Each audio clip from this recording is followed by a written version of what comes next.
Pues nada, contarnos.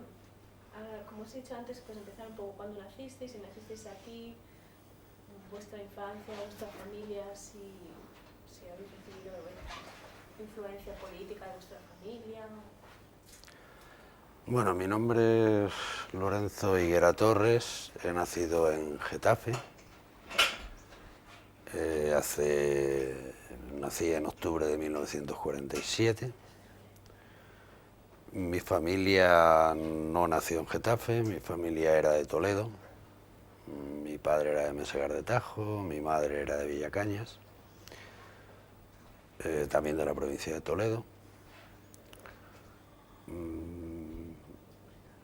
Mi padre tuvo algunos problemas antes de la guerra civil y después de la guerra civil. No era un hombre excesivamente significado, pero tuvo problemas, estuvo condenado a muerte en una ocasión, estuvo en la cárcel de Getafe, preso, y posteriormente entró de peón en construcciones aeronáuticas y ahí estuvo trabajando hasta que se jubiló a los 65 años. Mi padre era de origen humilde, no tenía ningún tipo de estudios. Nosotros somos 4 de familia. Vamos, mis padres, una hermana y yo. Mi hermana es un año y medio mayor que yo. Mi madre estuvo trabajando inicialmente en una fábrica que había aquí en Getafe, en Telefunken. Posteriormente, cuando se casó, era casi obligado en aquella época que la mujer no trabajara, por lo tanto, mi madre se salió del trabajo. No teníamos medios económicos suficientes para poder subsistir, entonces mi madre tuvo que volver a trabajar. Y entonces mi madre estuvo trabajando en una instalación como personal civil dentro de una instalación militar cerca de construcciones aeronáuticas, la escuela de transmisiones, ahí hasta que se jubiló a los 65 años. Yo estudié enseñanza primaria. Lógicamente mi familia no tenía recursos para que yo pudiera estudiar y en aquella época era normal que cualquier crío a los 14 años pues empezara a trabajar. Entonces yo empecé a trabajar a los 14 años en un taller de chapista. Me despidieron a los 6 meses, que era la duración del contrato. A los 6 meses empecé a trabajar, porque trabajo había para ese tipo de actividad. Empecé a trabajar en otro taller. Me volvieron a echar también a los 6 meses. Y posteriormente, bueno, pues estuve trabajando en Kelvinator, estuve trabajando en Uralita, estuve trabajando en un par de tiendas más. Prácticamente casi de todo sitio me iban echando. Tampoco por una, ¿cómo diría yo? Por una conciencia de tipo político que yo tuviera, más bien por el hecho de que era un poquito rebelde a la hora de, pues, de recibir determinadas órdenes. Entonces, en el año 66, yo tenía ya 19 años, pues junto con otra gente de aquí de Getafe, concretamente Manuel Alarcón, Antonio Novillo y algunos otros jóvenes más, que bueno, ya habíamos tenido experiencias no políticas, pero sí, digamos, de relacionarnos con gente que militaba aquí en el Partido Comunista. Teníamos oportunidad de leer bastante. Entonces constituimos la Juventud Comunista de Getafe. Creo recordar que fue en el año 65 o en el año 66 aproximadamente.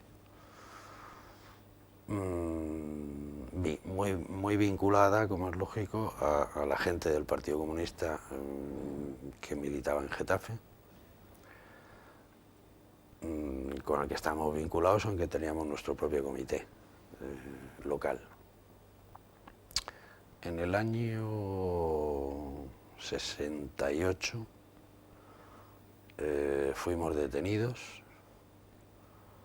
en la Plaza Palacio de Getafe, nos detuvieron, nos llevaron al cuartel de la Guardia Civil, nos torturaron aproximadamente a 9 personas, creo recordar. Nos torturaron desde las 8 de la tarde hasta las 2 de la mañana, 3 de la mañana, que nos llevaron a la Dirección General de Seguridad en la Puerta del Sol. Ahí estuvimos 3 días, hasta las 72 horas, de ahí nos llevaron a Salesas y salimos con un proceso abierto por asociación ilícita, propaganda ilegal, reunión ilegal y manifestación ilegal, lo que en aquel momento era lo habitual, lo normal. Eso fue en marzo del año 1968. En el año 69 detuvieron en Getafe a 34 personas, entre ellas yo también. Fue en febrero del año, el 26 de enero del año 69, que fue cuando se decretó el estado de excepción, siendo ministro nuestro querido amigo Fraga Iribarne, ministro de Infancia y de Turismo. Y entonces a mí me detuvieron ese día y posteriormente, durante el estado de excepción, detuvieron, pues yo diría que prácticamente a toda la gente que militaba en la Juventud Comunista de Getafe y en el Partido Comunista. Para que te hagas una idea, por ejemplo, de Ciudad Lineal, en la tercera galería de Carabanchel había 4 y de Getafe había 34. Se detuvieron prácticamente a casi todo el mundo que en aquel momento militaba. Es verdad que hubo alguna gente que quedó fuera, pero la mayoría estábamos todos dentro. Y allá anduvimos, pues el estado de excepción duró 3 meses y yo creo que a nosotros nos soltaron a los 2 meses y algo aproximadamente. También salimos con un proceso militar, porque eran juicios militares los que en aquel momento se hacían, y competiciones fiscales que rondaban por las 4 causas pues alrededor de 15 años, una barbaridad de ese tipo, porque era un tema normal. En aquel momento yo creo que salimos, vamos, entre otras cosas, porque uno de los que detuvieron, un tal Poveda, bueno, se pegó contra un radiador, lo escarcelaron de Carabanchel a la Dirección General de Seguridad porque no estábamos a disposición del juez sino de la policía, porque el estado de excepción lo que hacía era eliminar los artículos del Fuero de los Españoles que hablaban de que no te podían detener más de 72 horas, tenías derecho a... Todo eso quedaba eliminado y por lo tanto, aunque te mandaran a Carabanchel, que era la cárcel, tú siempre estabas a disposición de la policía. Entonces, como había tanta gente, nos mandaban a todos a Carabanchel y luego lo que hacían era llamarnos nuevamente, en la medida en que se iban enterando de más cosas, nos llamaban y nos volvían a interrogar, nos volvían a llevar e interrogar. En uno de esos, bueno, pues una de las personas de aquí de Getafe pues estuvo al borde de la muerte porque se pegó en varias ocasiones, parece ser, porque lógicamente yo no lo vi porque yo estaba en Carabanchel, se pegó contra un radiador de calefacción, contra el pivote ese de bronce y prácticamente estuvo al borde de la muerte. Y aquello parece que hizo que, bueno, que de momento que saliésemos, y en segundo lugar que como esos temas hay que pedirlos en el sumario, la declaración del forense estaba ahí y entonces si eliminan si sobreseen el sumario no es posible que ese tema pueda... Entonces, bueno, aquello sirvió un poco para que aquel proceso quedara un poco, se sobreseyera en el año 69, el año 70, una cosa así.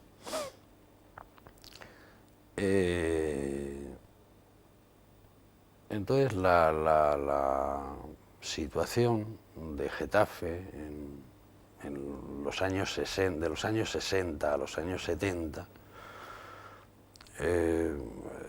fue una época, digamos, de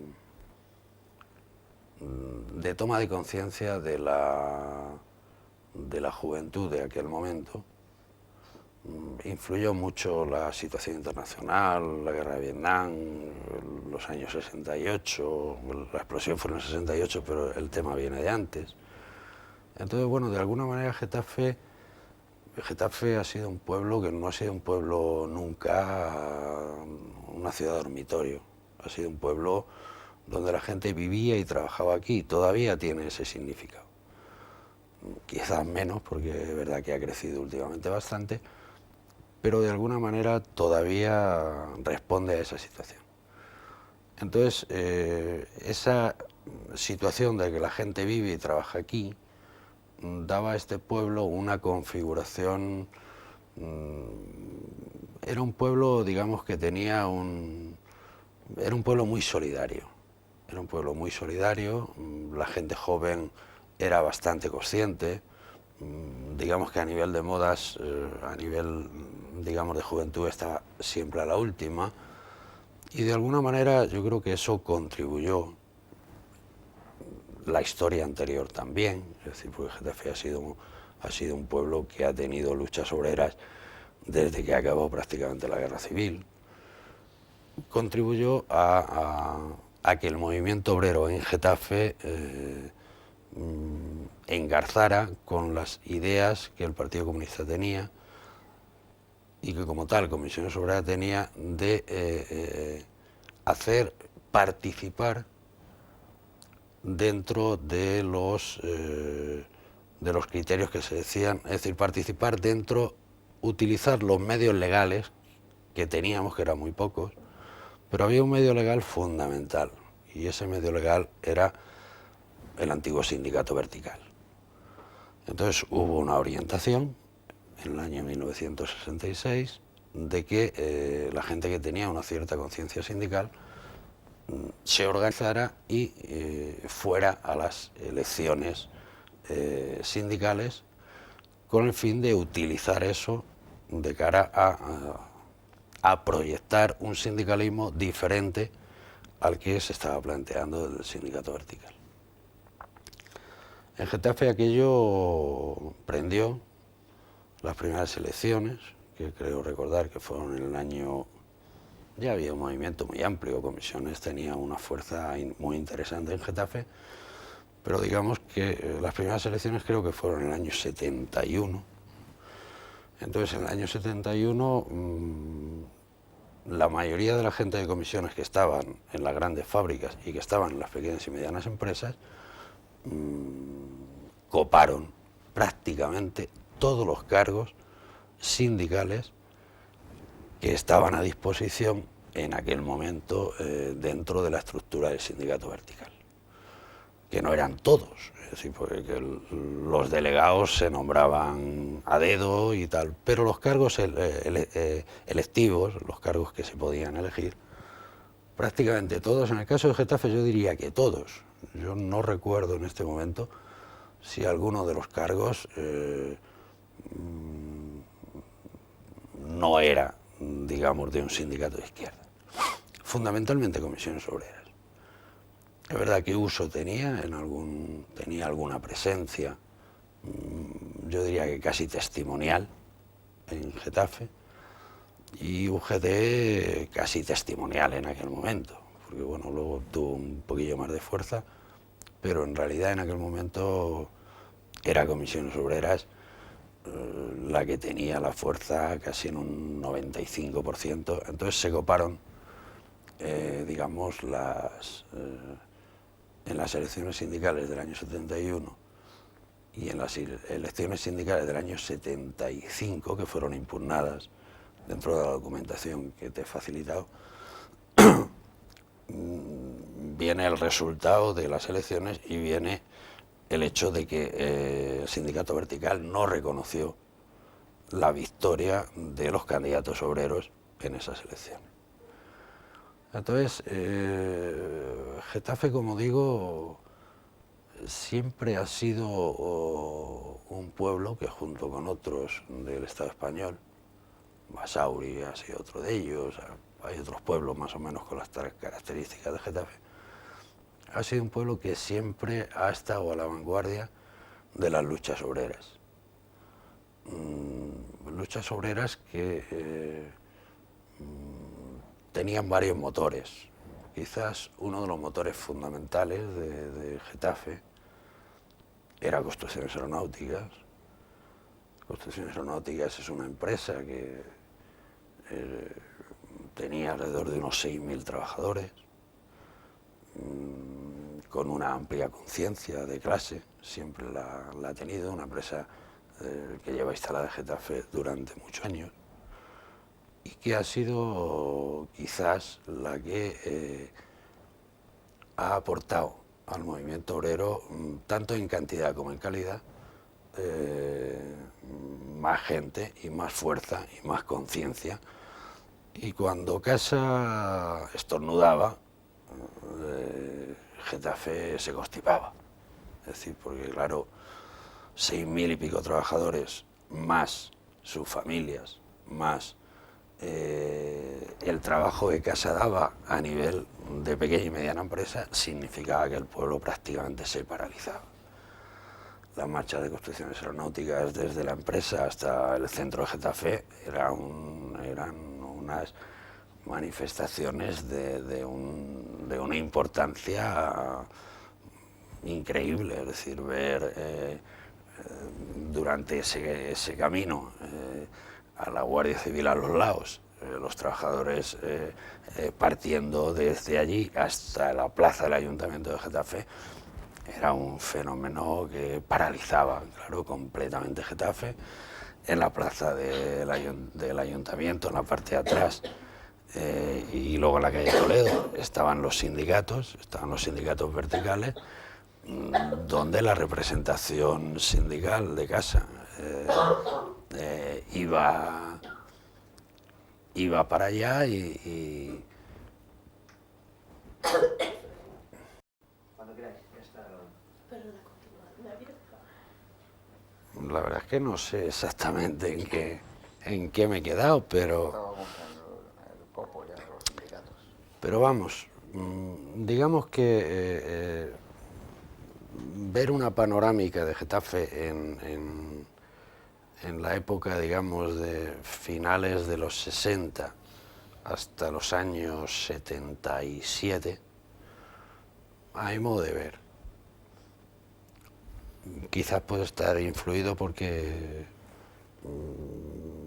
al margen de lo que he comentado, de la Juventud Comunista, del PC y tal, yo fui secretario de la Unión de Trabajadores y Técnicos y secretario de Organización de Comisiones Obreras de la comarca de Getafe en esa época más o menos. Entonces creo que Getafe, al margen de otras claves que sin duda existen, digamos que lo más relevante o lo que yo creo que más relevancia tuvo fue la importancia del sindicalismo, tanto en lo que significa la utilización del sindicato vertical como las propias comisiones obreras, que eran quien en definitiva organizaban el tema, y que en Getafe se dio la circunstancia de que la Unión de Trabajadores y Técnicos jugó un papel, yo no diría que el más importante de toda la provincia de Madrid, pero sin duda uno de los más importantes.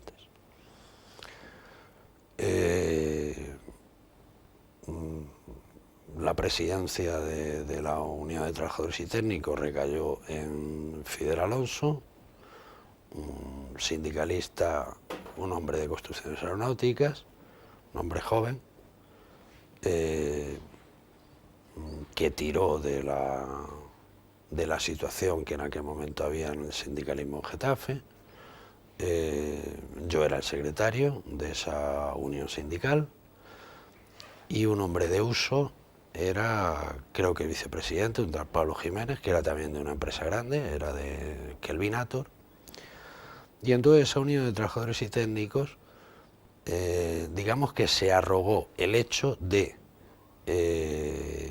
convocar a todos y cada uno de los cargos representativos, los convocábamos independientemente de lo que dijera el delegado de sindicatos, nos daba igual. Convocábamos desde la propia Unión de Trabajadores y Técnicos a movilizaciones dentro de las empresas. Nos arrogábamos la representatividad de ir a discutir con los... donde había un conflicto, ir a discutir con los empresarios, con autoridad, para, si no imponer, sí al menos intentar imponer los criterios de negociación que establecía la propia Unión de Trabajadores y Técnicos.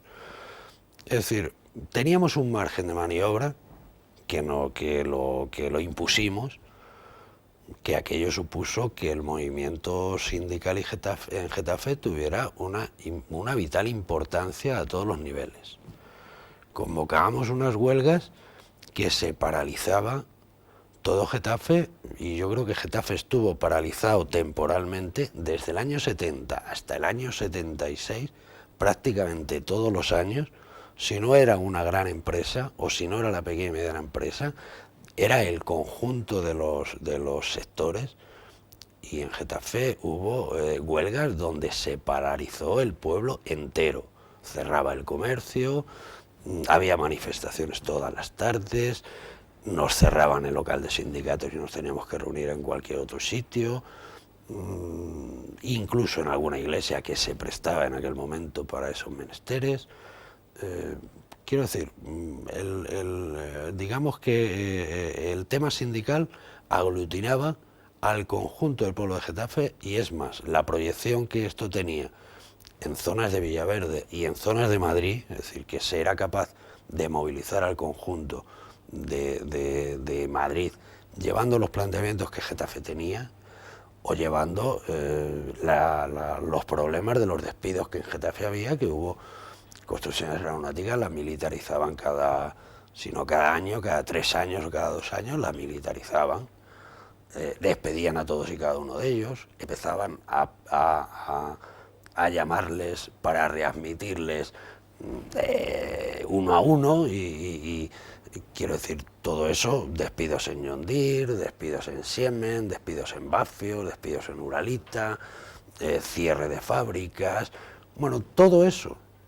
Todo ese tema se aglutinaba, se vivía, se proyectaba a través de la Unión de Trabajadores y Técnicos. Es decir, Comisiones Obreras consiguió un instrumento dentro de ese tema, que aquello fue quizás uno de los aspectos más importantes de aquella lucha, y lo que de alguna manera hizo que Getafe, tanto Comisiones Obreras como el PC y como la Juventud Comunista tuvieran la importancia que tuvieron en Getafe en aquella época. Solamente un dato, es decir, aproximadamente en el año 1976, en Comisiones Obreras había, en aquel momento, que la afiliación era ilegal, había alrededor de unos 10.500 afiliados. Estamos hablando de un pueblo que tenía una población en aquel momento que debía de ser en torno a los 70.000 habitantes, 75.000. Es decir, ya 10.000 afiliados o 10.000 y pico afiliados en todos los sectores, ¿eh? Estoy hablando de todos y cada uno de los sectores, no solamente el metal, que puede ser. Entonces, no sé, podría estar hablando una pila de tiempo, pero ¿para qué? Yo creo que Fidel tiene más cosas que decir que yo. No, bueno, nos cuentas ahora un poco y luego... Sí. Sí, soy Fidel Alonso Plaza, nacido en Getafe, por parte paterna, es decir, mi padre, mis abuelos, hasta donde nos acordamos, son todos de Getafe, y mi madre procede de un pueblo de Toledo.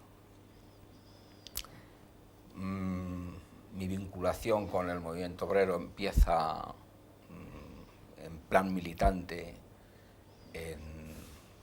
a finales del 69, 70, cuando entro a trabajar en construcciones aeronáuticas. Antes había estado trabajando en talleres de la zona, y ahí era más difícil pues tener una actividad militante, aunque aquí siempre se estaba sensibilizado pues por las detenciones y la represión que había hacia el movimiento sindical y hacia los militantes comunistas fundamentalmente, que era lo que más al régimen le preocupaba, y lo perseguían a muerte. Yo entro en Construcciones Aeronáuticas a trabajar, y lo que allí existía en aquel momento era la resaca de la fuerte represión reciente. Habían sido despedidos y encarcelados un buen número de personas que habían intentado activar el movimiento reivindicativo, y en aquella época pues la gente estaba muy temerosa. Era difícil poder hablar de reivindicaciones y mucho menos de movilizaciones. Entonces yo tomo contacto enseguida con comisiones obreras, lo poco que había allí, me refiero a lo poco organizado, y lo poco que había pues indudablemente eran personas del Partido Comunista de España y de las juventudes comunistas que estaban o procedían de la escuela de aprendices de la empresa. La verdad es que con la represión en Construcciones Aeronáuticas nos habíamos quedado atrás en lo que eran los ingresos del trabajo, es decir, los sueldos se estaban quedando por debajo de otras empresas de la zona y de la industria. Y entonces nos planteamos, un grupo muy pequeño de personas, nos planteamos cómo hacer reaccionar a la gente en la empresa y cómo, bueno, pues plantear un convenio colectivo que no existía en Construcciones Aeronáuticas. Y no existía por la represión y porque ya se encargaba en la dirección de decir siempre que eso era una fábrica militar y que tenía el código de disciplina que correspondía a ese hecho, ¿no? Entonces vimos que la única forma es que se hicieran asambleas. Pero claro, ¿quién hacía las asambleas, no? Entonces vimos que una asamblea general en Construcciones Aeronáuticas iba a ser más que difícil. Entonces, desde dentro, los que estábamos estudiando esa situación, vimos que había que hacer asambleas por secciones. Construcciones Aeronáuticas, como antes decía Lorenzo, era una empresa de unos cuantos miles de trabajadores. Decir de paso que Construcciones Aeronáuticas no solo estaba en Getafe, estaba en Madrid, Paseo de las Acacias, tenía una factoría allí, y en Cádiz y Sevilla.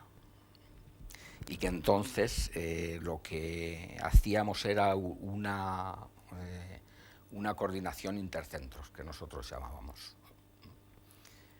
En fin, el tema es que me tocó a mí dar el paso de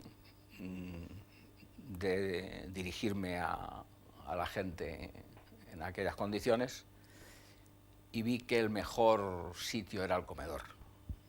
No en las secciones, sino en el comedor, cuando estábamos todos comiendo, pues uno tocaba la campana, es decir, le pega golpes a una botella y yo me subo a una silla y planteo a la gente que, en fin, que había que hacer un convenio colectivo, que en Construcciones Aeronáuticas estaban los mejores profesionales de la metalurgia en Madrid, y que estábamos ganando menos. Es decir, había que ir al elemento reivindicativo, porque además era verdad.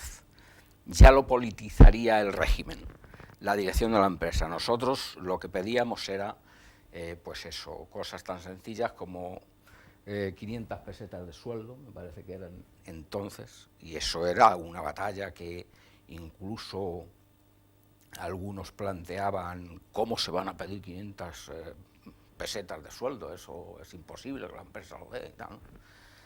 Las 30 días de vacaciones, la jubilación a los 62 años, planteamos entonces, y progresivamente para ir hacia los 60, es decir, una plataforma reivindicativa sencillita. No sé si me dio tiempo a decirla todo, porque enseguida guardas de seguridad y jefes de la empresa pues intervinieron para disolver aquello. Y nada, pues la empresa se armó un gran alboroto, ¿no? La empresa trató de convencerme de que no siguiera por ese camino, que no lo iban a consentir, y que lo mismo que habían despedido y detenido a tantos otros, que eso me iba a pasar a mí de inmediato y tal y cual. Pero yo lo que observé es que la gente no se disolvía, había un grupo, un sector de gente muy importante que me arropaba en el camino del comedor a mi sección, y que aquello iba a cuajar.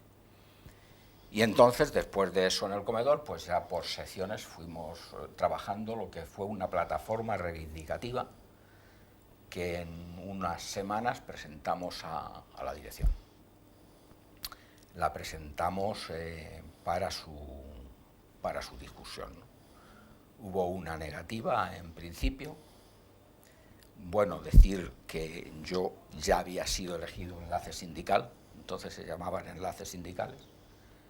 En principio, estas elecciones se hacen parcialmente porque había que cubrir unas vacantes, y entonces salgo elegido, y salgo elegido en un pleno de enlaces sindicales bastante hostil al principio, porque comisiones obreras allí éramos muy poquitos. Pero como el planteamiento reivindicativo era claro y muy asumible, yo conseguí que ese pleno de enlaces sindicales, que algunos eran tan del régimen como que eran falangistas y gente de muchas estirpes y a nivel de ideas, pues que eso se asumiera y que esa plataforma reivindicativa la presentáramos en comisión a la dirección de la empresa. Por ese pleno de sindicalistas fui elegido representante o portavoz para negociar con la empresa esa plataforma. Y ahí comenzó la negociación del primer convenio colectivo de construcciones aeronáuticas. Y comenzó algo que luego sería determinante para el movimiento obrero y sindical de España.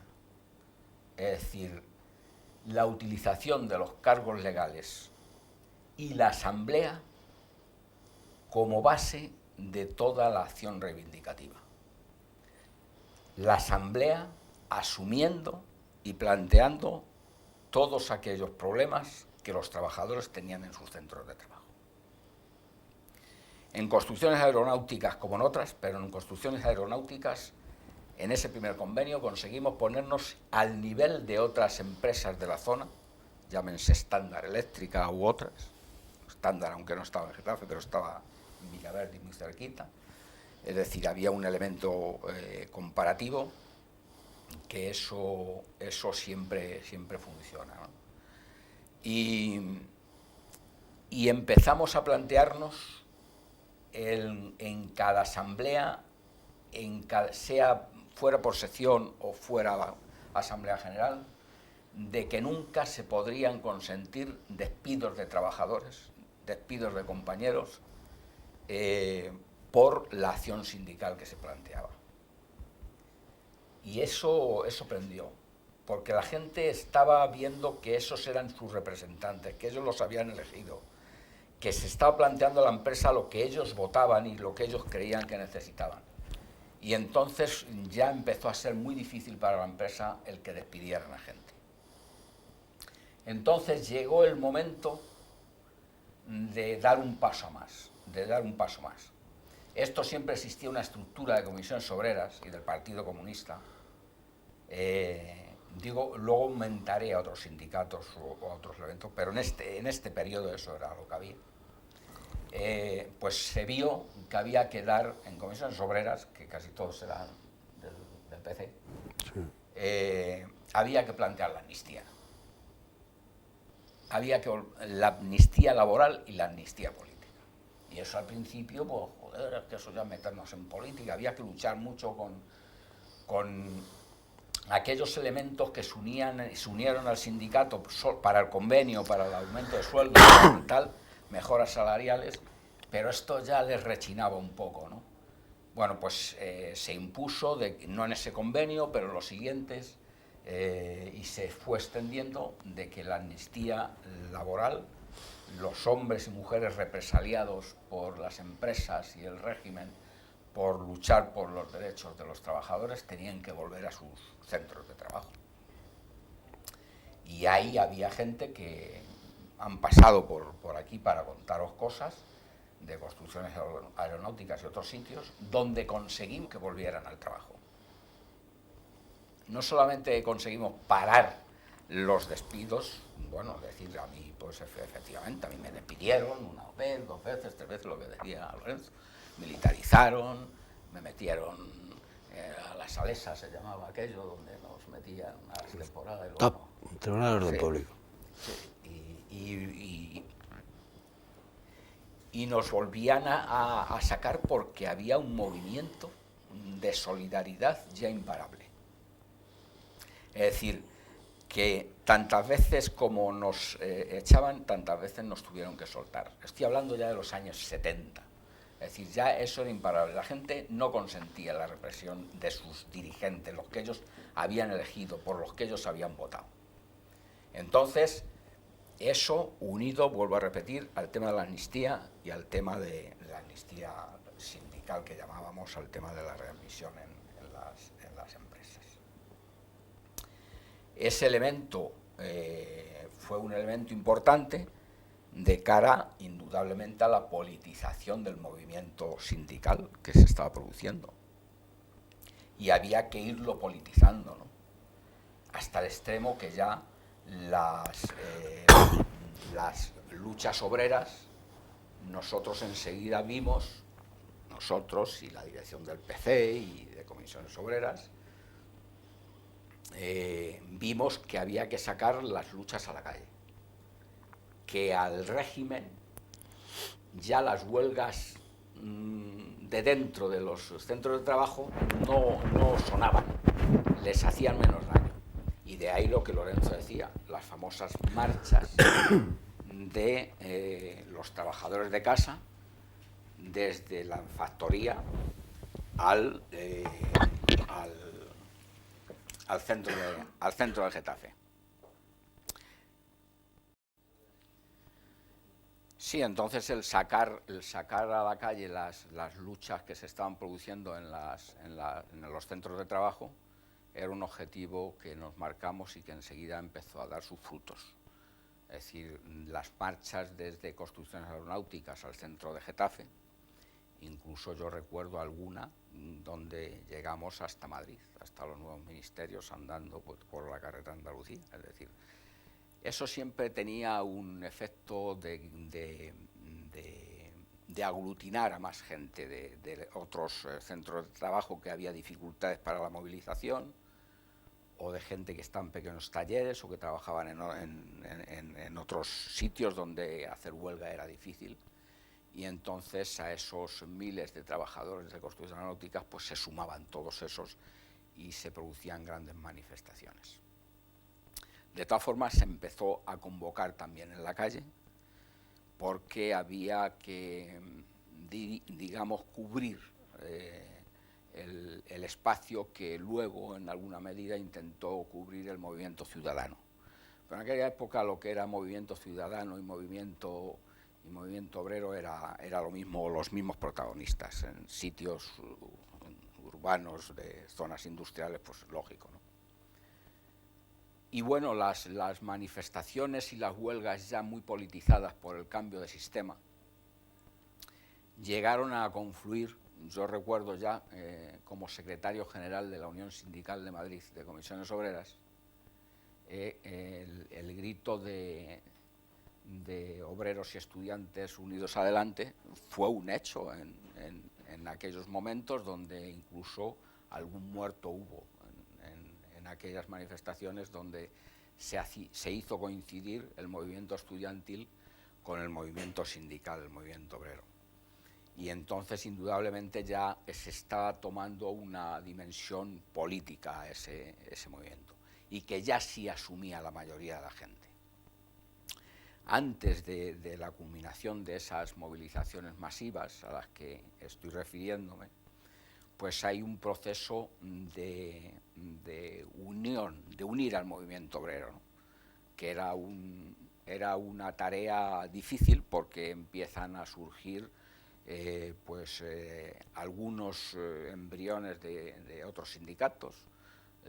USO tenía presencia en algunas empresas de aquí, por cierto, con militantes sindicales muy positivos, en el sentido de muy sensibles a la unidad, y no había grandes problemas con ellos.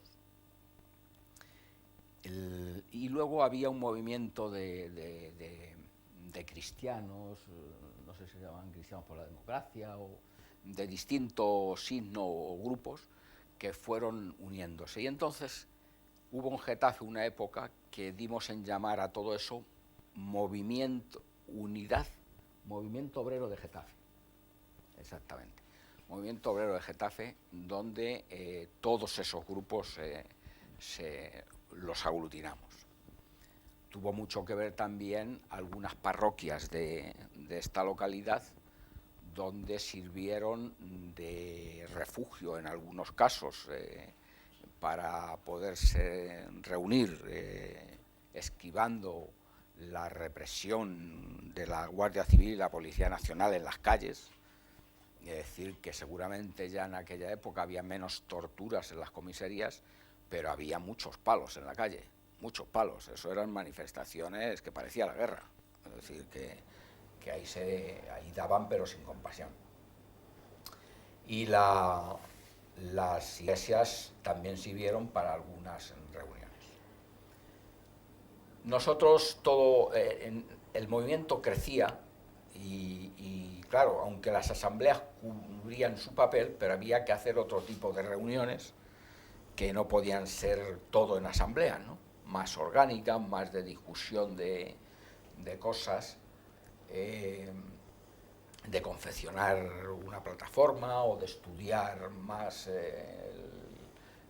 por dónde tirar en cada momento.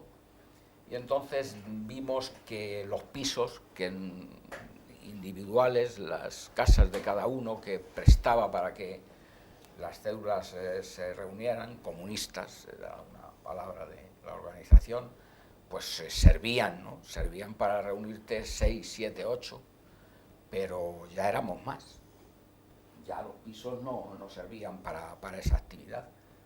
Y entonces vimos que como más protegidos estábamos, como mejor satisfacíamos esas necesidades de locales y tal, además de las iglesias, que tampoco era el marco más propicio y no siempre era posible, pues vimos que había que copar los locales sindicales, no solamente los cargos, sino también los instrumentos, las estructuras, los locales comerciales, los locales que en Getafe copamos.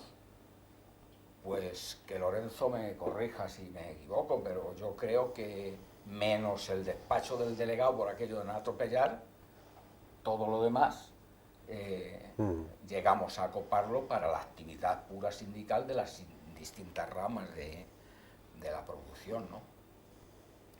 Y esa utilización de los locales comerciales, de las instalaciones, nos lleva a reivindicar la devolución del patrimonio sindical.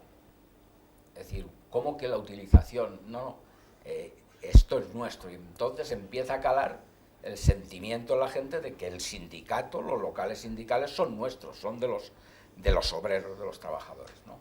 Luego no me voy a referir a cómo se hace el reparto de la devolución del patrimonio, si el histórico o el no histórico, ¿no? Porque bueno, pues es otra cuestión, pero el sentimiento de que eso era nuestro y había que pedirlo surge de la propia necesidad que el movimiento sindical tenía para desarrollar su actividad en una situación donde ya habíamos conseguido el copo de la representación sindical en las elecciones sindicales que se habían producido.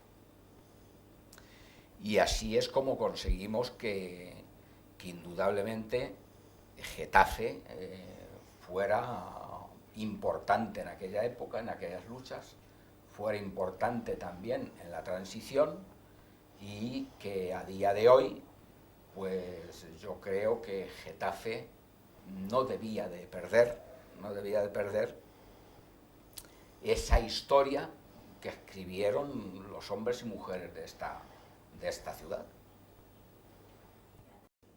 Nosotros aquí en Getafe teníamos un compañero, Felipe Martín, que había estado trabajando en Suiza, emigrante, ¿no? Y había tenido actividad sindical en comisiones obreras y tal en el exterior. Y ya a su regreso acá, este hombre nos planteó pues el abrir relaciones internacionales con algunos sindicatos que pudiéramos. Y vimos que efectivamente era interesante, porque empezamos a tener una mentalidad más internacionalista en nosotros mismos, en el movimiento sindical, y al mismo tiempo eso nos facilitaba que el movimiento obrero, en su actividad en España, en la lucha contra la represión franquista, en su lucha por la libertad sindical y por las libertades en general y por la democracia en concreto, pues que tuviera esa ayuda y esa repercusión internacional. Y desde Getafe iniciamos esa actividad con sindicatos suizos y alemanes, y luego ya, claro, esto iba deprisa, y entonces esas relaciones las enmarcamos en la Unión de Madrid, del cual en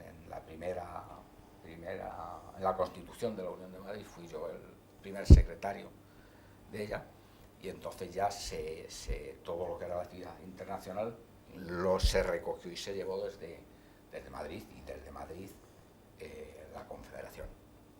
Es decir, pero tuvimos esa actividad un poco también por la presencia de personas que habían estado en ese sitio.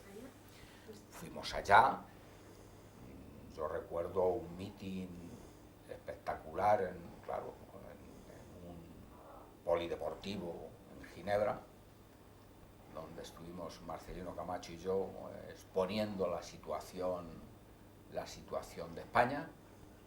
Había allí ya una sensación entre los emigrantes españoles, una sensación de que se olía la libertad en nuestro país, y que ellos, la mayoría, lo que anhelaban era que esa situación de libertad, de conquista de la democracia, les posibilitara la vuelta, ¿no? La vuelta en unas condiciones mejores de las que ellos habían dejado al irse. Fue un importante acontecimiento que siempre recordaré. Bueno. Y hablaron, vosotros desempeñasteis cargos, dices que tú eras secretario. Cuéntanos, los dos, cómo desempeñabais vuestra actividad en los cargos y dentro de los sindicatos verticales que empezaba a hablar. En Getafe lo que era toda la actividad organizativa lo llevaba Lorenzo. Además lo llevaba muy bien y con un control en entiendas el control organizativo, ¿no? de cómo organizar todas las ramas de la producción que en Getafe había y los servicios. Y yo era más el elemento globalizador, ¿no? O político, ¿no? Es decir, no sé si se te ocurre a ti en cuanto a la división del trabajo que llevábamos o tal. No, yo creo que no es un problema de división. Quiero decir, el desarrollo de nuestra actividad, independientemente de lo que, digamos, del cargo, se compatibilizaba primero con el trabajo. Es decir, nosotros primero teníamos que trabajar. Es verdad que el hecho de ser enlace sindical, en el caso de Fidel, en el caso de ser representante sindical en mi caso, lo que pasa es que yo era de una empresa muy chiquitica, tampoco podía faltar tanto. Pero digamos que era compatible el desarrollo de la actividad sindical con el trabajo, quiero decir, por el desarrollo de la actividad política o de la actividad sindical, tú no recibías ningún tipo de remuneración. Tú cobrabas de tu empresa y tu empresa era la que a final de mes o a final de semana, que antes también se cobraba por semana, te pagaba. Entonces, digamos que ¿qué posibilitaba eso? Es decir, primero,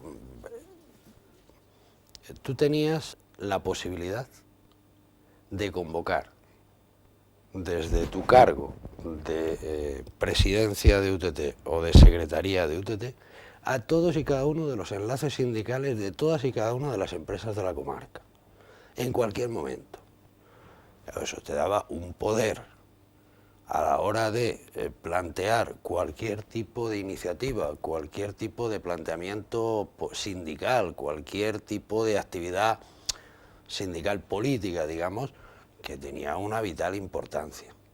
Eso era, en definitiva, lo que nosotros hacíamos, utilizar los locales sindicales para ese fin, utilizar el poder que la UTT te daba para convocar a toda la gente y, como ha dicho Fidel antes, es decir, excepto el despacho del delegado, que lo teníamos ahí, que a veces también incluso lo utilizamos cuando él no estaba, pero en realidad los locales sindicales éramos nosotros quien los teníamos, quien hacíamos que de esos locales, y entonces eso, digamos que la Unión de Getafe tuvo una, que era comarcal, es decir, formaban parte de la mayoría de los pueblos que ahora mismo tienen entidad propia a nivel sindical, a nivel político, a nivel de... Antes a nivel sindical, bueno, pues no lo tenían. Getafe era unión comarcal y muchos de los pueblos de alrededor formaban parte de nuestra unión. Y entonces eso luego tenía una proyección a nivel de Madrid, dentro del sindicato vertical de Madrid, donde nuestra unión, y me parece que era Fidel el que representaba a nuestra unión, proyectaba allí las decisiones que la UTT de aquí, que era lo que se especificaba dentro de comisiones y dentro del PC, hacía. Quiero decir que, digamos que ahí nosotros fuimos un poco el instrumento de canalizar a través de la UTT pues lo que el PC y Comisiones Obreras planteó en su momento de hacernos, de utilizar los medios legales. Yo creo que Getafe fue un ejemplo en ese sentido, tuvo una enorme proyección. Las cosas yo pienso que dentro debimos de tener bastantes fallos, pero sin duda las movilizaciones que aquí se hicieron, el hecho de que nadie se quedara en la calle, porque es verdad que ese tema fue un tema muy reivindicativo, y la proyección que todo aquello tuvo, una parte importante de la culpa la tiene el movimiento obrero y lo tiene la utilización de esos medios que se hicieron y la calidad de la gente que el movimiento obrero de Getafe dio en su momento. ¿Y cómo organizabais las huelgas, por ejemplo? ¿Cuál era vuestra participación? Pues depende, es decir, las huelgas, lo que hacíamos era fundamental, convocábamos es decir, las huelgas no venían, bueno, teóricamente todo venía, porque esto lógicamente en aquel momento era piramidal, ¿no? Entonces había una consigna que recibía la gente del PC, que era la gente de comisiones, ¿no? En el sentido de que era necesario organizar una serie. Eso siempre tenía un componente político, pero que siempre formaba parte del último lugar donde los sindicalistas lo hacían. Es decir, en el último lugar, y si te lees los papeles verás, que dentro de la jornada laboral de no sé cuántas horas, salario mínimo de no sé qué, mejora de la seguridad y higiene, no sé qué, no sé cuánto, siempre al final hay una conetilla que dice amnistía para todos los presos políticos y no sé qué, libertades públicas, democracia plena, no sé qué, todo ese tipo de cosas. Eso digamos que era el objetivo final. Pero lógicamente, es decir, para establecer una huelga tenías que partir de las necesidades que los trabajadores tenían en aquel momento. Mira, concretito, se establecía la plataforma reivindicativa o en su caso el anteproyecto de convenio. Entonces esto se presentaba a la asamblea, que lo aprobaba o lo modificaba, la asamblea de los trabajadores. Eso se presentaba a la empresa y empezaban las negociaciones colectivas por el convenio colectivo, con una comisión negociadora que había sido elegida en la asamblea. Te hablo de la experiencia de casa y que se extendió por 2 sitios. La comisión negociadora tenía un portavoz y ese portavoz era el que, diríamos, en un momento determinado, pues valoraba, se exponía a la empresa todas las cosas reivindicativas que se estaban planteando ahí. Entonces la empresa rechazaba lo que creía conveniente, pues el salario no se sube tanto, se sube el IPC y nada más, o había congelación salarial y había que hacer una campaña contra los topes salariales, etcétera, etcétera. Entonces, con ese planteamiento nosotros teníamos que valorar si un llamamiento a la huelga, ante la negativa de la empresa en los puntos fundamentales de la que se negociaban, iba a tener o no iba a tener éxito. Si estaba claro que tenía éxito, en la asamblea se planteaba la negativa de la empresa y una propuesta de huelga, de 1, 2 o indefinida. Si estábamos en una empresa donde se veía que las condiciones de movilización, por miedo de los trabajadores, por escasa implantación sindical, etcétera, pues resultaba de que no había esas condiciones, pues se planteaba media hora de paro o una concentración en la puerta de la empresa a la salida. Es decir, siempre había que los sindicalistas teníamos que valorar cómo iba a tener éxito nuestra convocatoria. Y entonces las huelgas se producen y la reacción de la patronal normalmente era de represión, despidos. Ya decía antes, el despido estaba metido en las plataformas reivindicativas, no se consentirán despidos. Entonces, si había despidos, ese conflicto ya se iba a enconar y se iba a generalizar. Se iba a pedir la solidaridad de las ramas, del sector, etc. Si ese conflicto se podía conseguir ventilar o solucionar en la misma empresa, pues tenía que ser sobre la base de eso, de que no hubiera despidos. Y ya hubo un momento, porque el sindicalismo es fácil pero tiene sus complicaciones a la vez, pues que las empresas empezaron a entender de esto también un poco. Y entonces, en los primeros paros que se producían, había empresas que despedían a 1, 2 o 3 trabajadores, sabiendo que a partir de ese momento ya lo que se iba a negociar era la vuelta al trabajo de los despedidos y que las reivindicaciones salariales iban a quedar en un segundo plano. Y a eso hubo que hacerlo frente, es decir, plantear no a los despidos, pero las reivindicaciones económicas y sociales que se plantean en el convenio también había que sacarlas adelante, no siempre al 100%, pero en parte, para que no hubiera una frustración del movimiento sindical, porque si no, el tema del cambio de despidos por reanudar el trabajo pues se convertía en un chollo para una ventaja para algunas empresas. Y la frustración consiguiente de esa empresa, de esos trabajadores, que dicen, pues ¿para qué nos hemos movilizado? Para eso nos habíamos estado. Y siempre hay gente que echa los números y dice, pues fíjate lo que hemos perdido y tal. Entonces, a eso había que hacerlo frente, ¿no?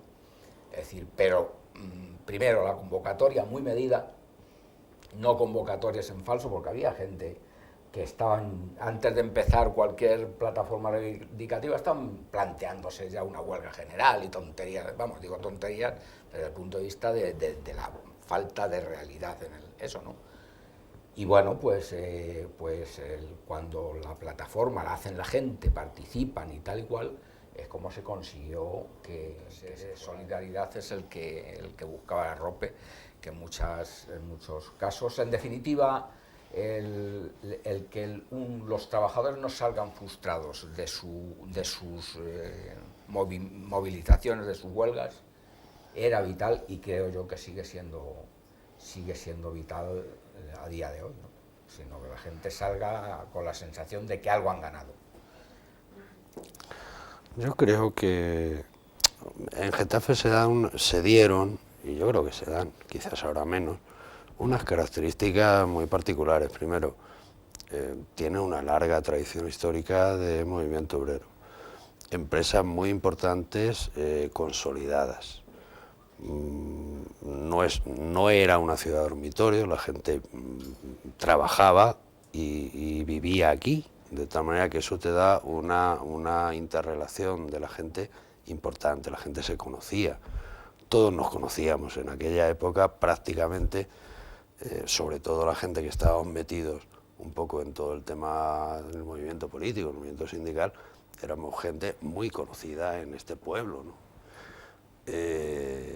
Entonces el nivel de solidaridad que se daba en Getafe no se daba en otras zonas, no se daba en otros pueblos. Es decir, Getafe, por ejemplo, ha mantenido y ha sido capaz de mantener una caja de seguridad, una caja de resistencia, cosa que existía en los sindicatos alemanes o en los sindicatos donde la gente paga una cuota y tal. No, nosotros hicimos en un momento de una huelga brutal que hubo en John Deere, que luego pasó a Bafios, que luego pasó a Uralita, que luego pasó, me parece que a Construcciones, o Construcciones la inició, no lo recuerdo, pero prácticamente todas las empresas de Getafe, incluidas pequeñas y medianas empresas, incluido comercio, es decir, fue un momento donde Getafe estaba en huelga continua, es decir, el sitio de reunión de la gente eran las plazas porque las empresas estaban cerradas. Entonces, en aquel momento, a través del movimiento sindical, a través de comisiones obreras, se hizo una caja de resistencia que era imposible paliar los problemas que la gente se atendían los tenía. Casos más necesitados. Pero se estuvieron atendiendo casos, estamos hablando de miles de trabajadores en la calle, de miles de trabajadores despedidos, de miles de horas perdidas, y sin embargo, bueno, se dio la orientación, hubo donaciones de sindicatos extranjeros, hubo donaciones en aquel momento, creo recordar, de la Junta Democrática, hubo donaciones es decir, hubo donaciones que de alguna manera se fueron organizando y canalizando sobre las necesidades más vitales que la gente tenía de las fábricas, y eso fue un ejemplo, bueno, de cómo el movimiento sindical en este pueblo primero era solidario y en segundo lugar era capaz de movilizar, de tener una capacidad de movilización importante. 76, 70... A raíz, yo no sé si fue en el 75, en el 76, la Junta Democrática y la Plataforma de Convergencia Democrática se constituyeron antes incluso de la muerte de Franco, a raíz de la muerte de Franco, donde eran bueno, primero fue la Junta de Convergencia Democrática, pero luego hubo otras organizaciones que constituyeron la Plataforma de Convergencia Democrática, donde estaban todos los partidos democráticos buscando una alternativa al gobierno de Franco, o sea, al régimen de Franco. ¿Y la caja de resistencia que tú hablas se organizó en esa época? Sí, se organizó un poco antes. pero ya la Junta Democrática estaba constituida, o sea que debió ser años 75, final del 74, una cosa. Y esos años, me habéis dicho que fueron años muy duros, y los años de la muerte de Franco y de la transición, ¿cómo los vivisteis? Ahí esos años fueron duros porque había convulsiones importantes, es decir, yo recuerdo que como había semanas que estaba más veces en reuniones con el gobernador civil, entonces Rosón, que ya había preocupación. ¿Por qué íbamos a ver a Rosón? Porque había preocupación sobre todo después de los asesinatos de los abogados en Atocha. Eso se iba a repetir en más sitios y la policía lo tenía detectado y Rosón, bueno, pues tenía esa situación de mandar a una policía que era franquista, vamos, y era difícil, ¿no? Entonces, yo recuerdo que en aquellas reuniones eran fundamentalmente para sacar a mucha gente de sus casas y de sus sitios de reunión y tal, porque había una crispación ultra muy grande y que iban a matar, vamos, que iban a matar.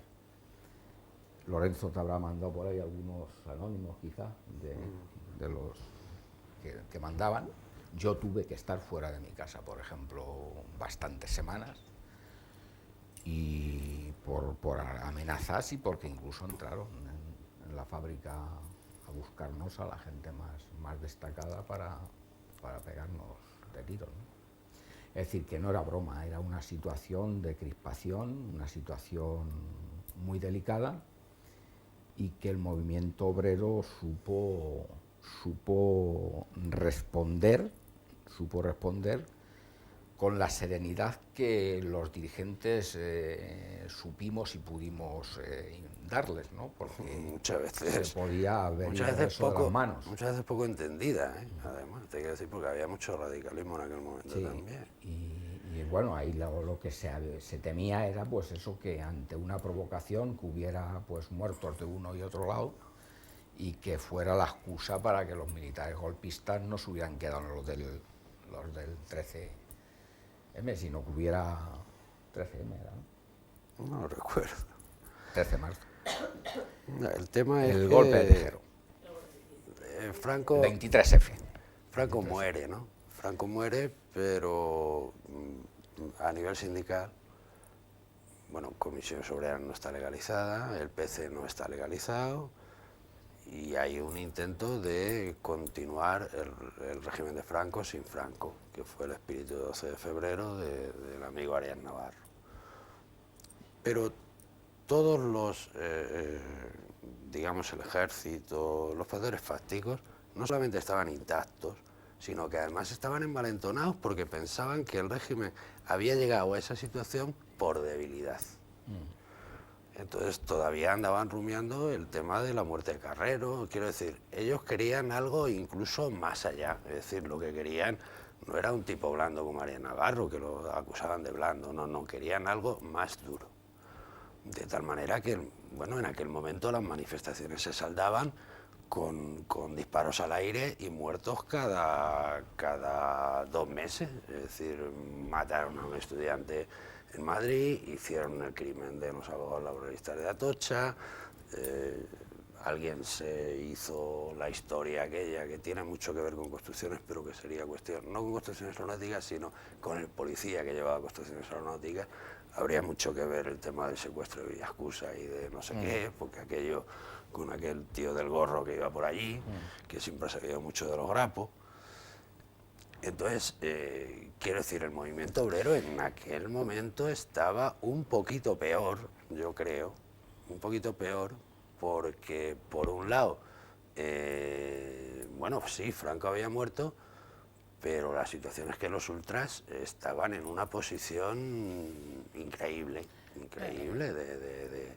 También Entonces teníamos fue que... un tema de Teníamos que bandearse. convivir en aquella situación con elementos infiltrados en el movimiento obrero, confidentes de la policía y provocadores. Es decir, nosotros tuvimos aquí infiltrados a un elemento que llegó a ser, bueno, uno de los agitadores mayores que teníamos en una época. Iba pegado a mí siempre. Y recuerdo que lo descubrimos al individuo porque nos detuvieron en una ocasión, porque había detenciones de estas de 3 o 4 días, lo que decía Lorenzo, aquí no había normas, se llevaron a la cárcel, luego te traía la policía, luego te soltaban, no sé, según. Y a este elemento, en una reunión del Partido Comunista en Carabanchel, allí los Marcelino Camacho, Romero Marín, Simón Sánchez Montero, todo lo que era la cúpula, entré yo de la calle, claro, detenido, y nos reunimos allí y plantearon que mi detención y la de otros compañeros que se habían producido en el momento que se habían producido, que era para intentar descabezar las huelgas y eso, es porque había un infiltrado entre nosotros. Y había 2 nombres. Uno no lo voy a decir porque no quiero. Había 2 nombres que los santones del partido, es decir, estos hombres que no discutíamos porque se les reconocía esa valía, venían de la guerra, del exilio, de la cárcel, en la cárcel estaban.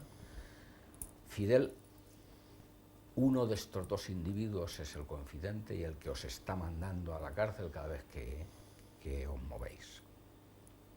Y efectivamente, uno no lo voy a decir, y otro, no por ganas, no por falta de ganas, y otro, un elemento que trabajaba en Kelvinator, José Luis, y que ese no me pude contener, aunque me dijeron todos estos, no, tal, fui a por él en el sentido no de, sino en el sentido de cogerle al tío de la pechera y decir tal, y confesó, y era él.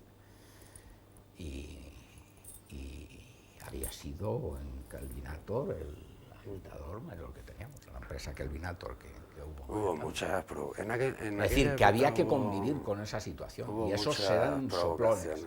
Y en casa, bueno, algunos los conocíamos y siguen estando ahí y tal, y no sé qué. Y esos ya, algunos no eran confidentes, como dices tú, eran policías. Eran policías. Y estaban entre nosotros, y algunos eran enlaces sindicales también. Había que convivir con todo eso. Y con ese pulso, yo recuerdo las primeras reuniones en construcciones aeronáuticas donde algunos de esos falangistas que eran enlaces sindicales llevaban la pistola al cinto y procuraban que se les viera en las reuniones. Y con todo eso hubo que convivir, y con todo eso hubo que neutralizar esa actividad. Y tuvieron problemas. Yo tuve alguna reunión por el cargo que yo ya tenía en los sindicatos verticales de Madrid, donde había más policías que cargos sindicales, pero más policías, es decir, nada de... Aquello era temeroso, es decir, pero bueno, se hizo y tuvo su valor, ¿no? Es decir, y esa serenidad y ese estar de ganarles la batalla en todos los terrenos a los elementos del franquismo es lo que hizo que lo hicimos inviable, porque en definitiva el franquismo, la primera pieza que movió para su continuidad es el tema sindical. Dijo, pues para sindicato el mío y para democracia la mía. Y es cuando Solís, que era aquel ministro de sindicatos de Jaén, ¿no? Pues dijo, libertad sindical, y que se presente el que quiera, y nos presentamos y le ganamos las elecciones, claro. Es decir que, pero claro, decir cuando Lorenzo decía el delegado tal, es que en lo que era el esquema organizativo del sindicato vertical había un porcentaje de cargos selectos, no sé si era el 50%, no recuerdo el porcentaje ahora, No lo recuerdo tampoco, pero por ahí le han dado. Que eran suyos. Que era, y otros... Era por designación directa. Y otros eran por designación directa, es decir, el delegado lo nombraba, Ya está. eso. Pero ya en esa época donde, por ejemplo, yo soy presidente del sindicato del metal y un delegado elegido a no sé qué, pues el que mandaba era yo, que es en síntesis lo que Lorenzo dice, ¿no? Es decir, es que allí la utilización fue a fondo. Nosotros asumimos la responsabilidad del cargo sindical que habíamos ganado en las elecciones. Y esa responsabilidad era todos los meses, como mínimo, hubiera conflicto o no hubiera conflicto, todos los cargos sindicales de la comarca pasaban por el sindicato del metal para que contaran sus problemas y nosotros les explicáramos las orientaciones sindicales que había, aprovechando en las empresas grandes las 40 horas sindicales remuneradas que había por ley ya de ese sindicato, y no sé si para las pequeñas... En las pequeñas por el artículo 33. Pues eso. Es decir, que fue una época apasionante. Es decir, si se mira con frialdad o con tal, pues efectivamente todos, incluso los protagonistas, nos podemos conformar, pues hicimos aquello, hecho está. Pero yo creo que no por los que lo protagonizamos, sino porque la historia, el papel que tiene que jugar la historia en cada sitio, en cada país, pues merece la pena el esfuerzo ese, el trabajo ese que tenéis entre manos, y que seguiremos colaborando en la medida que necesitéis y que podamos aportar ideas, papeles, fotos y lo que podamos buscar por ahí. Bueno, para acabar ya, Ay, madre. las elecciones, las primeras elecciones como aquí en Getafe... Una tragedia. Las primeras elecciones, ¿a qué te refieres? Sí, las primeras elecciones democráticas. ¿Pero te refieres al tema Las municipal o al tema...? Sindical, las municipales, las elecciones... Mira, no fue... Yo, quizá Fidel políticamente te dé otro criterio. La única fuerza política que había en Getafe era en aquel momento el Partido Comunista de España. No había otra. Nadie. Esto fue en el año 1979, creo recordar, las primeras elecciones. La confección de la lista en el municipio de Getafe fue bastante traumática. Ni estaban todos los que debían de ser. Vamos, quiero decir que ahí sobraba gente por un lado y faltaba gente por otro. Es decir, hubo demasiadas luchas intestinas antes de la confección de la lista y se hizo una lista que había gente muy valiosa, pero que faltaba gente también. El PSOE no tenía candidato en Getafe, y entonces lo que hicieron fue traer una persona de Madrid. Jesús Prieto. Sí, de Madrid, que bueno, no era conocida en Getafe, pero bueno, tenía un cierto prestigio en los núcleos, digamos, católicos, porque era un hombre que había colaborado en Cuadernos para el Diálogo, en algún otro tipo de revistas. Era un hombre inatacable porque no era de Getafe. Y entonces, coño, coincidió también un tema curioso, y es que se presentó un grupo que se llamaba, no recuerdo ahora mismo, pero el signo era, es decir, el signo del PC era la hoz y el martillo. Esta gente tenía la hoz, el martillo y arriba tenía una estrella de 5 puntas. No recuerdo exactamente cómo se llamaba, pero no tenían ningún tipo de presencia, bueno, simplemente se presentaron porque hubo, pues no sé, 25 o 30 candidaturas. Se celebran las elecciones y el PC pierde por 100 y pico votos. Es decir, el PSOE saca 100 y pico votos más que el PC. Curiosamente ese partido, que no me acuerdo cómo se llamaba, sacó 500 y pico votos. Cosa que no era normal, no era, para mí por lo menos personalmente, fue una decepción. Yo no creí, de verdad, sinceramente, que, sobre todo teniendo en cuenta que en pueblos de alrededor de Getafe, que no habían tenido la tradición de Getafe, como puede ser Pinto, como puede ser Cienpozuelos, como puede ser algunos pueblos, salió alcalde comunista y luego, curiosamente, se ha seguido manteniendo en muchos de ellos, ¿no? En otros ya, después de que la gente del PC se metió en el PSOE y tal, ahí ya hubo... Pero yo creo que en aquel momento, aquellas elecciones, no respondieron a la fuerza que el PC tenía en este pueblo. Entonces, a renglón seguido, este hombre estuvo de alcalde durante 2 años y pico, luego se fue de presidente a Mercasa. Este hombre se refiere a Jesús Prieto.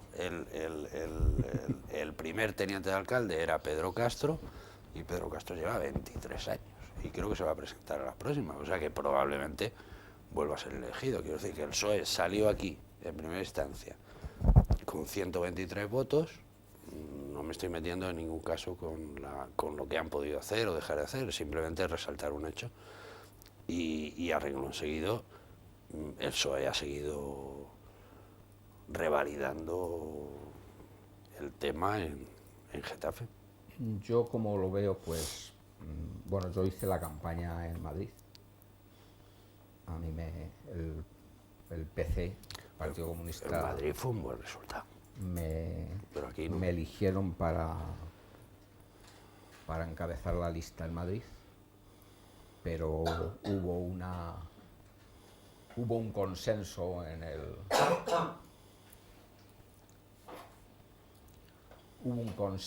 comité provincial. Entonces era provincial porque entonces las autonomías no existían,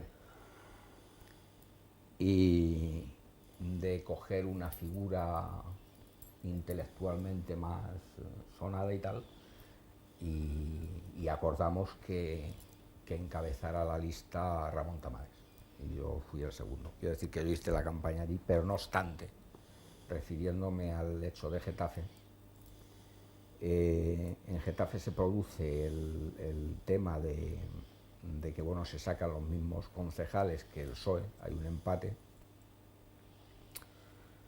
Se acuerda que se apoye a la candidatura que más votos haya obtenido para hacer un gobierno de coalición, y enseguida se empieza a pagar un alto precio por errores en la elaboración de la lista, a la que seguramente se refería Lorenzo, ¿no? Yo me refiero a los hechos, son amigos míos todos en la actualidad y entonces, ¿no? Pero compañeros que tuvieron una actividad política en la clandestinidad fuerte en el PC, bueno, el caso de Rosa en la ORT, no Bandera Roja, luego incluidos en el PC y en sus candidaturas, pues tardaron muy poco tiempo en darse el cambiazo. Es decir, Julio García Madrid, por ejemplo, se pasaron al PSOE. Y eran gentes que eran los que públicamente representaban al Partido Comunista, al PC en Getafe, con lo cual le estaban dando un golpe de muerte del cual no se recuperó ya, claro. Es decir, no solamente porque el hecho de cómo sale la votación, sino el hecho de que no se agota la legislatura cuando ya esos miembros destacados del PCE se van al PSOE, coño. Entonces se le está perjudicando la viabilidad del propio partido. La viabilidad, digo, como un partido de masas, ¿no? Y queda muy disminuido. Pero bueno, hay que tener en cuenta que el factor miedo existía. No sé si seguirá existiendo, seguramente también, pero entonces era un miedo muy concreto y muy específico. Se tenía un reconocimiento general en todos los sectores de la sociedad de la valía del PC en la lucha en la clandestinidad y en los movimientos de masas que fue capaz de poner en pie, y lo que eso ha supuesto para este país. Pero se tiene miedo a la hora de concederle la confianza para gobernar. No vaya a ser que venga la República, no vaya a ser que los rojos, no vaya a ser que estos y que los otros. Esos elementos influyeron de una forma, Sí, yo creo, sí. importante. Dime.